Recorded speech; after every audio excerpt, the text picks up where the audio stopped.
Hey everyone, this is Max and Maxi TCG. Thank you for joining me in another video. In this video, we're going to be going over our Yu-Gi-Oh! Mock Duel. It's between Yami Yugi and Seto Kaiba. We're going to go over the first two turns of a duel.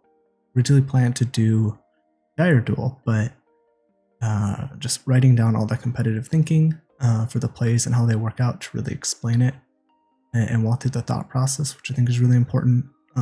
Takes quite a bit of time, but I still think these first two turns will really cover everything. So what we're going to do in this is kind of take all the rules that we learn and put them into practice in a duel. You'll be able to see how these characters are kind of using the breakdown of like a meta call in this guide. So in this, it's the cards we talked about in the important cards. And this is something that you would apply in modern competitive Yu-Gi-Oh! The more the cards that you know your opponent's using, the more you know their strategy, the better the plays you're going to make, and the better chance you're going to win. So they'll be applying what they think the cards are based off knowing the best cards in the decks, and each player will be playing an identical deck. They'll also be able to see the competitive thinking behind the plays they're making, so they'll be able to walk through the thought process of why they're making the reads they are, the plays they make, and then see how the plays actually play out. And there'll be diagrams and visuals to kind of walk through each of the turns. Alright, so let's just jump right into the mock duel. Alright, so we have gameplay turn 0-1. And then we have thought process turn 1. Alright, so we have Kaiba starting off the duel. So originally in Yu-Gi-Oh! The turn player going first would draw a card for turn, and the only advantage for going second was you were allowed to attack. Even though we were using older cards, we were still following the same current rules, so the turn player going first does not draw for turn. They changed this because going first had too much of an advantage. In my opening hand, I drew 5 cards: the Jin, the Mystical Genie of the Lamp, Maneater Bug, Dark Hole, Trap Hole, and Battle Ox. I was here telling me the cards he has. Out of the 3 monsters, I drew 2 are good for offense, since they have strong attack. The Jin has 1800 attack, 1000 defense, and Battle Ox has 1700 attack, 1000 defense. The Maneater Bug has low stats of 450 attack, 600 defense. But it has a flip effect that destroys a monster when it's flipped face up. If I set it face down and Yugi attacks into it, it will destroy his monster, and he will be left wide open for my next turn. But if he decides to normal set a monster, then I can flip summon the Maneater Bug and destroy his set monster. This can allow me the chance to summon another monster and attack him directly with 2 monsters. I also drew Dark Hole and Trap Hole. Dark Hole is a normal spell card that would destroy all monsters on the field, so it's better in a losing situation since I want Yugi to have more cards on the field than me. This card is better for going second, and I could also only play this card on my turn. Trap Hole is a normal trap card that destroys a monster that is normal or flip summoned with 1000 or more attack. This is good for lowering his board presence, and good for removing a high attack point monster. This can activate on my opponent's turn, can also interrupt his strategy. So what we have here is Kaiba just kind of going through and giving a breakdown of his cards. The more you get used to playing, the better you're going to get at actually kind of looking at your cards and knowing these things. You won't have to think as much about them. But pretty much he's just breaking down all of the cards, noting what's good for attack, what the different cards do. Bringing up that Dark Hole is a really strong card. But again, you don't really want to use it when you have a lot of board presence. It's better for going second, and how Trap Hole can interact with your opponent. So these are all good things to think about when looking at your hand and deciding what to do. Alright, so now we have gameplay turn 1, and this will be the play-by-play turn 1 from Kaiba. So he kind of set all of his cards, and now we're going to see the actual kind of play he decides to make. So for the draw phase this turn, I don't draw a card, so I move on to the standby phase.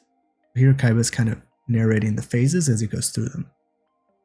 In the standby phase, there's nothing to activate and no card effects have conditions that trigger in the standby phase, so I move on to the main phase 1. And just remember, you don't have to really say it this way obviously, but in a duel you'd be saying like, okay, draw phase, standby phase, main phase, making sure your opponent has nothing they want to activate, and making sure both people are in agreement before going into the phases. In the main phase 1, I'll normal set my Maneater Bug in face down defense position. I'll also set my trap card Trap Hole. I'm obviously not telling Yugi what cards these are, I'll just say I set 2 cards face down, or I will T-set. T-set refers to the shape the cards make when you set a monster card and a face down spell / trap card. I don't have a battle phase this turn, so I'll skip the battle phase. By not entering the battle phase, I will skip my main phase 2 as well. I'll go to the end phase. Okay, Yugi, I end my turn. This tells Yugi that he can take his pathetic turn. So, how you do this in a actual situation is you would say draw phase, standby phase, main phase. You would say, okay, I'm going to set a monster, and I'm going to set a face down. And again, since you don't have a battle phase, you also don't have a main phase 2, so you'll go from main phase 1 to end phase. You'll say, I'm going to go to end phase. Your opponent's like, yeah, that's fine. Okay, I end my turn, and then they can go. Right, so we're going to move on to Yugi's turn. So we have gameplay turn 2. Thought process turn 2. Going second in Yugioh is not ideal since you have to try to set up your board, aka strategy, while also playing through your opponent's cards. In modern Yu-Gi-Oh, the boards are more powerful, so players will use cards that they can activate on the opponent's turn, weakening their board, or use cards better for going second to break the board. When going second, you have to try and figure out what the best play is based off what you believe your opponent is playing. The more you know about your opponent's deck and what cards are popular, the better decisions are that you can make. In my opening hand, I drew 5 cards and 1 card for turn. I drew Swords Revealing Light, Maneater Bug, Summon Skull, Neo the Magical Swordsman, Waboku, and Fisher. The set monster is probably a large defense monster with 2000 defense or a flip effect monster. It could be a Maneater Bug, which destroys a monster, Hain, which returns a monster to the hand, or Trap Master, which can target a set spell or trap card and destroy it if it's a trap. If I set the Maneater Bug and Kaiba also has a Maneater Bug, then he can destroy my Maneater Bug before it gets flipped face up and destroy one of his monsters. If it's a Maneater Bug and I attack with Neo the Magical Swordsman, 1700 attack, 1000 defense, then my monster will also die. But if it is a monster with 2000 defense, then I'll lose life points and his monster will stay on the field. Swords Revealing Light can flip the monster face up. If it is a Maneater Bug, I'll have to destroy itself when flipped face up, since it's the only monster on the field. Plus, Swords Revealing Light will also stop attacks for 3 turns as well. So Yugi points out some pretty important stuff on this page, kind of breaking down the thought process, usually going first for second. It's not just about, implementing a certain strategy and doing it the exact same way. When you're going first for second, your goals are different. So your deck might play very differently going first versus going second. So you might know what a strategy is going to do going first, but the way they might play going second is going to be different. So it's good to understand both thought processes when you're learning different decks and how they work. And he also points out that in modern Yu-Gi-Oh, there are different kind of approaches for going second. Since going first has been so strong, they have given cards that are called hand traps. They're things you can activate in your hand, or you could focus on going second cards to break your opponent's board. And each have their pros and cons, and sometimes one is better than the other, and they kind of alternate back and forth. Sometimes it's kind of making a read on which do you think is good. Sometimes when people don't expect one thing, doing the opposite is better. You also see how Yugi's trying to figure out what his opponent's doing and thinking about the different options that the cards could be. He points out when thinking about the face down monster that it could be 3 different monsters that are in kind of these sets of cards that they could be playing. He talked about Maneater Bug because it's the most common and used one, but there is also 2 others, Hain and Trap Master. And it's important when playing around these cards to consider what you want to do and how to avoid them. All right, so we have gameplay 2, thought process turn 2 continued. So if Swords Revealing Light flips face up a large defense position monster, I could destroy it with Fisher, which destroys one face-up monster on your opponent's side of the field with the lowest attack. Since it's the only monster, it will be destroyed. I could also wait a turn since Swords Revealing Light will stop Kaiba's monsters from attacking. This could give me a turn to get monsters on the field, and next turn use that monster tribute for Summon Skull. Now I have to think about what the Backrow card is. It's most likely is a trap hole, Waboku, or reinforcements, or a spell card set as a bluff. If it's a trap hole, any monster I normal or flip summon with 1000 or more attack will be destroyed. If it's a Waboku, he'll prevent himself from taking battle damage from my monsters and keep his monsters from being destroyed in battle. it's a reinforcement, he can make his monsters gain 500 attack in the damage step of the battle phase. If it's a spell card set as a bluff, it won't affect me at all and Kaiba could risk losing his card. Right now, the most threatening is Trap Hole.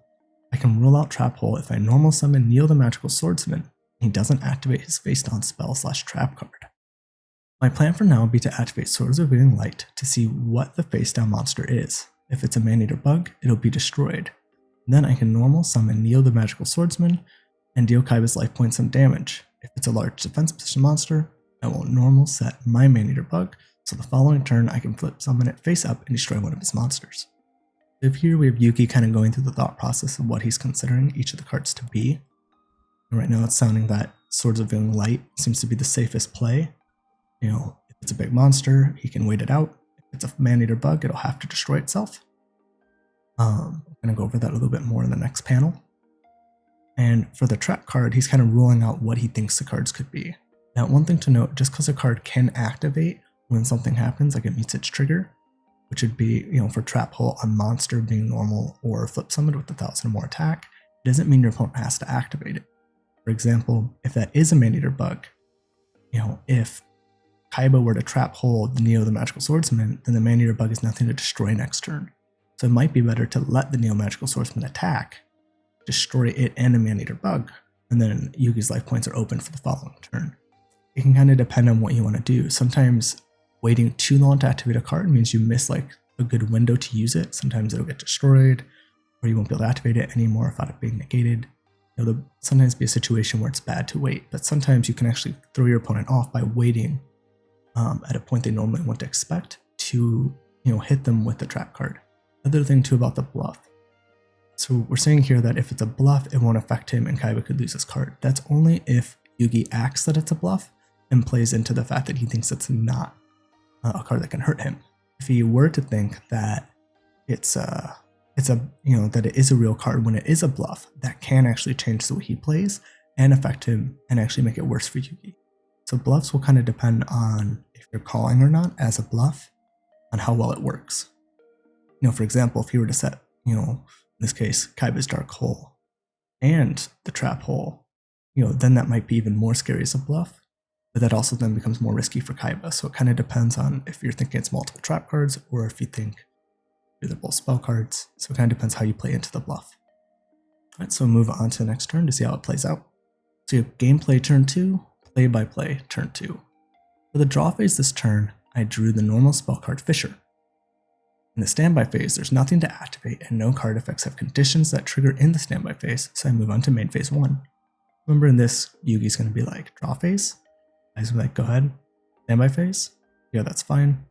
Alright, main phase, and then Yugi can go to the main phase. In main phase 1, I'll activate Swords of Revealing Light first.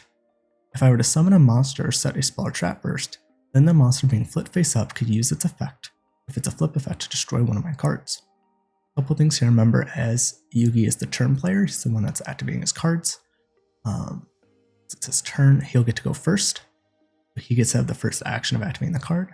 And he also points out that you want to be careful with the order you activate cards in. We mentioned in previous videos when going through turn structure, how if you're going to set spell and trap cards, or if you're going to battle and attack, you should wait to set your monsters.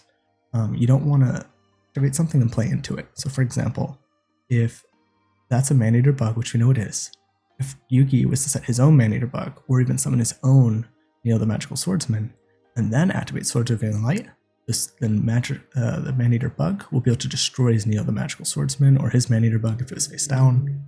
If he were to flip summon a Trap Master, then he'll be able to, end up destroying, the Wabaku if that was set face down.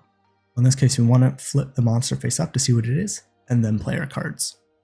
And you can really get punished by playing cards in the wrong order and giving your opponent to capitalize off your mistakes. Here, the activation of Sword of Revealing Light will flip face up your man-eater bug Kaiba. This causes man-eater bug to destroy itself and go to the graveyard, since it has a mandatory effect to target one monster on the field and destroy it, since it doesn't say you can in the effect. So Yugi's pointing out the difference between a mandatory and optional effect in Yugioh. A lot of times in Yu-Gi-Oh, card wording can be very similar, and you may think, oh, it works the same way because it sounds so close. But in Yu-Gi-Oh, the writing on a card is very specific now, and important to how the cards actually resolve. So in this case, like Maneater Bug, it says target one monster on the field and destroy it. That is an effect that has to activate. There's no optional like you can. If the effect said you can target one effect on the field, you can choose not to activate it. So mandatory effects have to activate and resolve it as far as they can. So since there's nothing on the field now, because the first action was Swordsman Light, the second is the Maneater Bug flipping, the Maneater Bug will have to send itself to the graveyard. Then I normal summon Yugioh the Magical Swordsman in attack position. Ah, Yugi, you fell for my trap card. Trap Hole destroys your Yugioh the Magical Swordsman. Yugioh goes to the graveyard. But even though I lost my monster on the field, I'm still in a good position. I'm going to keep the Waboku in my hand since there is a card in the game that can destroy all your Backrow, small and trap cards. This could lead me to overextend, commit too much to the play, and get punished for it. Plus Kaiba can attack me right now, since Swordsman Light is face up. Even if he destroys it, there isn't going to be a way for him to take out all my life points. So Yugi's kind of pointing out here that, in this state of the game, unlike in modern Yu-Gi-Oh, it's very easy to generally OTK someone in most strategies. So you might want to play more cautiously by setting more cards. But in this state, setting more cards could probably just end up hurting him, and he'll lose advantage by losing multiple cards if Kaiba were to have Heavy Storm or draw into Heavy Storm for his next turn. He's going to play a little safer, keep his card in hand, kind of wait it out, see what his opponent does, and then keep playing. He says, I have no monsters, so I can't attack. I will skip my battle phase and main phase 2, and I'll go to end phase and end my turn. So let Kaiba know that he can end his turn, and then just go through the flow because we didn't cover the last part here.